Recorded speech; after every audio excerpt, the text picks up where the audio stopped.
I've lived in Kenosha for 19 years, and I'm a retired English and speech communication teacher. When I taught English at Mundelein High School in Lake County, Illinois, we emphasized free choice reading.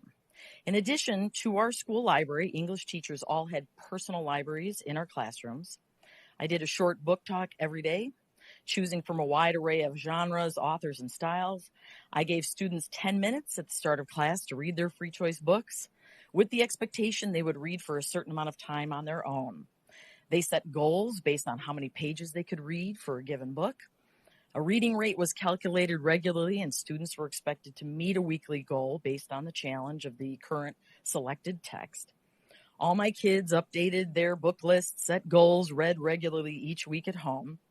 I never censored anything that they chose.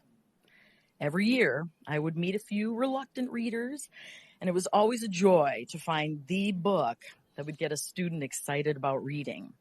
For freshman boys in particular, I had more success with graphic novels or nonfiction. Books like American Born Chinese by Jean Luen Yang, the Mouse series by Art Spiegelman, the March series by John Lewis, and Watchmen by Alan Moore all proved successful at piquing the interest of my most reluctant readers. Choice plus high interest plus reluctant readers plus time equals actual reading. For my freshmen, I would still give them short stories, poems, essays, other shorter works to read. But for the books, they chose their own. Their parents were informed, were encouraged to read along with them. And here's the amazing part.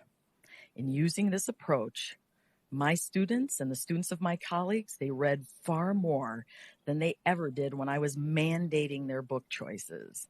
And their reading scores improved much more as well. We would give students computerized reading assessments at the start of the year and every few months throughout the year. The more they read, the more eclectic choices they made, and the more they challenged themselves, the more they improved. And another key point, they enjoyed reading so much more, which meant the likelihood of them becoming lifelong readers was greater. As we look at the issue of limiting possible book choices for our students, let's remember the most important goal is to get students reading. And as a final note, I must give kudos to my late mother, who was originally from England, an elementary school librarian and a voracious reader, who never limited anything I read. And as a result, I became an avid gobbler of books. Whether it was a biography on Florence Nightingale, a trashy historical romance, the novel Sophie's Choice, or Jane Austen's Pride and Prejudice, she never batted an eye and simply encouraged me. Oh dear, read, just read, she would say. Thank you.